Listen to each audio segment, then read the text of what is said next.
आज हम मुगल कालीन अर्थव्यवस्था के बारे में चर्चा करेंगे। मुगल काल में जो अर्थव्यवस्था है, हम देखेंगे कि मुगल काल शांति और समृद्धि का काल है। कानून व्यवस्था बहुत बढ़िया थी, और जब कानून व्यवस्था बढ़िया रहती है, शांति और समृद्धि होती है, तो अपने आप ही व्यापार अपने चरम पे जाएगा। शांति रहेगी तो कृषि बेहतर ढंग से होगी। तो इसीलिए जो मुगल काल है पूरा, इस समय अर्थव्यवस्था अपने चरम पर चली गई।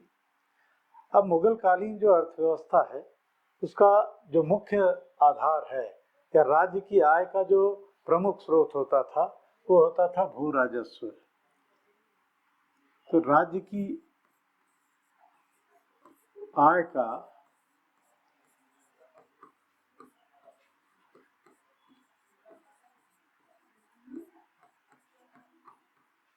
प्रमुख स्रोत भू राजस्व था। भू राजस्व सामान्यतः 1/3 लिया जाता था। तो भू राजस्व जो होता था वो सामान्यतः 1/3 लिया जाता था, और ये प्रयास किया जाता था कि भू राजस्व किसान नकद में दे। तो ज़्यादा से ज़्यादा प्रोत्साहन ये किया जाता था कि नकद में भू राजस्व लिया जाए किसान से।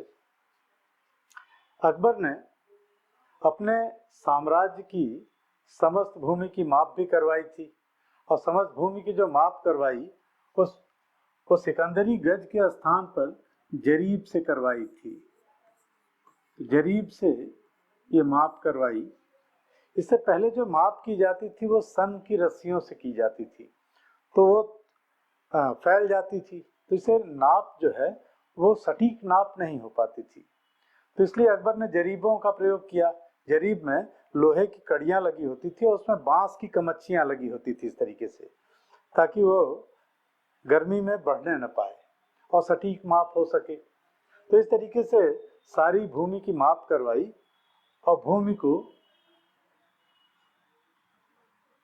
4 भागों में बांट दिया था इसने। पोलज, परती,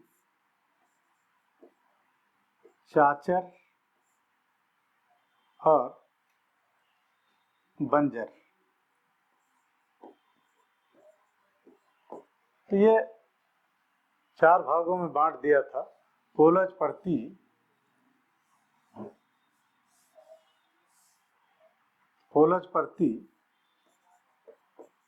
चाचर और बंजर। और इसके बाद शेर शाह सूरी ने जिस तरीके से अच्छी, मध्यम और निम्न में बांटा था, और तीनों की औसत का 1/3 कर निर्धारित किया था, तो यहाँ अकबर ने ऐसा नहीं किया। अकबर ने जो पोलज भूमि होती थी, जिसमें दोनों फसल ली जाती थी, सबसे उपजाऊ भूमि है, और परती जो है, इसमें एक फसल लेने के बाद जमीन को खाली छोड़ दिया जाता था ताकि इसका उपजाऊपन बना रहे। तो ये पोलज और परती दोनों ये बेहतर जमीनें थी। चाचर में 3 साल बाद खेती की जाती थी और बंजर में 5 साल बाद खेती की जाती थी। तो अकबर ने पोलज को अच्छी, मध्यम और निम्न में बांट दिया। इसी तरीके से परती को भी अच्छी, मध्यम और निम्न में बांट दिया, और इन तीनों की औसत का 1/3 टैक्स निर्धारित कर दिया। तो इस तरीके से जो शेर शाह की व्यवस्था थी उसमें अकबर ने सुधार किया। तो ये तो हो गया भू राजस्व। तो भू राजस्व साम्राज्य की आय का सबसे प्रमुख स्रोत होता था। मुगल काल में क्योंकि कानून व्यवस्था बहुत बढ़िया थी, तो इसलिए व्यापार वाणिज्य की भी बड़ी उन्नति हुई। जो सर्व प्रमुख व्यापार था मुगल काल में, वो था सूती वस्त्र उद्योग। तो व्यापार की भी बहुत उन्नति हुई। व्यापार में सर्व प्रमुख जो उद्योग है, सूती वस्त्र उद्योग है।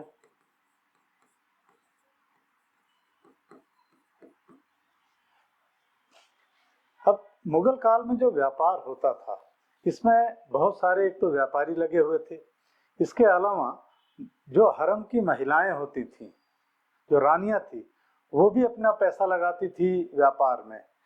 इसके अलावा जो अधिकारी वर्ग था वो भी व्यापार में पैसा लगाता था। तो इस तरीके से इस काल में व्यापार अपने पीक पर पहुंच गया। अब ये जो व्यापार है, इसमें व्यापार को और सुलभ बनाने के लिए ददनी, तो ददनी प्रथा भी प्रचलित थी। ददनी और हुंडी,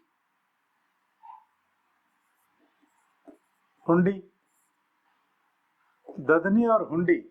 ददनी ये था कि इसके माध्यम से जो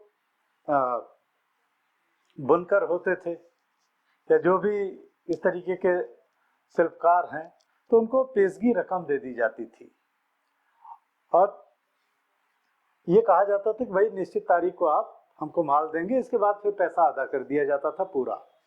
इसके अलावा हुंडी जो था, ये एक तरीके का क्रेडिट था। जैसे व्यापार में इस समय ज्यादा पैसा ले जाना जोखिम भरा होता था, तो हुंडी प्रथा के माध्यम से होता ये था कि व्यापारी जो था, जिस व्यापारी को माल खरीदना है दूसरे स्थान पे, तो वो व्यापारी यहीं पे, जहाँ से माल खरीदना होता था, इस व्यापारी का एजेंट यहाँ पे भी है, तो ये जो व्यापारी है ये इसको पैसा दे देता था और इससे एक हुंडी ले लेता था और ये हुंडी दिखा के इस व्यापारी से माल खरीद लेता था। तो इस तरीके से हुंडी एक क्रेडिट था।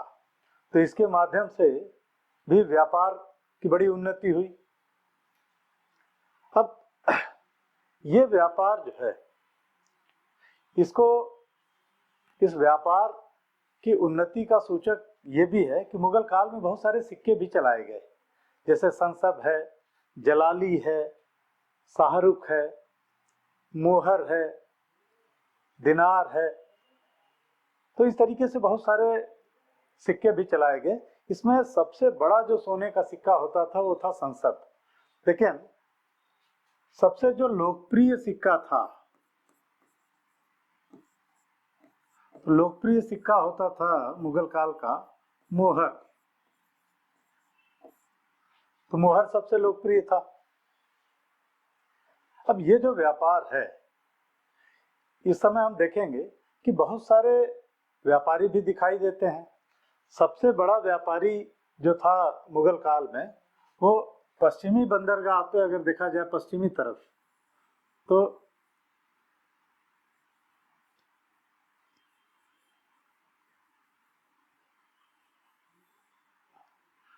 यहाँ पे गुजरात में सबसे बड़ा व्यापारी था वीरजी बोहरा।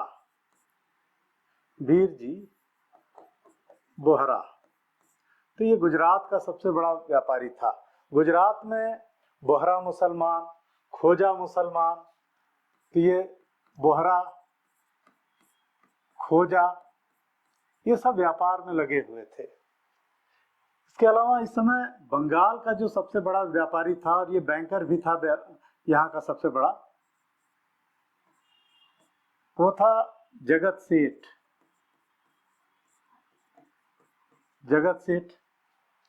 इसके अलावा दक्षिण में गोलकुंडा का बहुत बड़ा व्यापारी था मीर जुमला। यहाँ भी जो मुस्लिम व्यापारी हैं, इसके अलावा चिट्टी व्यापार में लगे हुए थे। तो इस तरीके से मुगल काल में जो व्यापार था वो बहुत उन्नत अवस्था में था और आंतरिक व्यापार भी चल रहा था। इसके अलावा हम देखेंगे कि अरब सागर और लाल सागर होते हुए ये विदेश व्यापार बहुत उन्नत अवस्था में था। और ये व्यापार और उन्नत अवस्था में तब हो गया जब इस व्यापार में विदेशी शामिल हो गए, जैसे पुर्तगाली आ गए। पुर्तगाली जब शामिल हो गए तो ये व्यापार और उन्नत अवस्था में हो गया। यहाँ तक कि पुर्तगाली जो है, ये मुगल जहाजों को सुरक्षा भी देते थे। और पुर्तगाली, ये जो विदेश व्यापार होता था, समुद्री व्यापार होता था, तो इसमें पुर्तगाली जो है मुगल जहाजों को सुरक्षा देते थे और इसके एवज में एक कार्टेज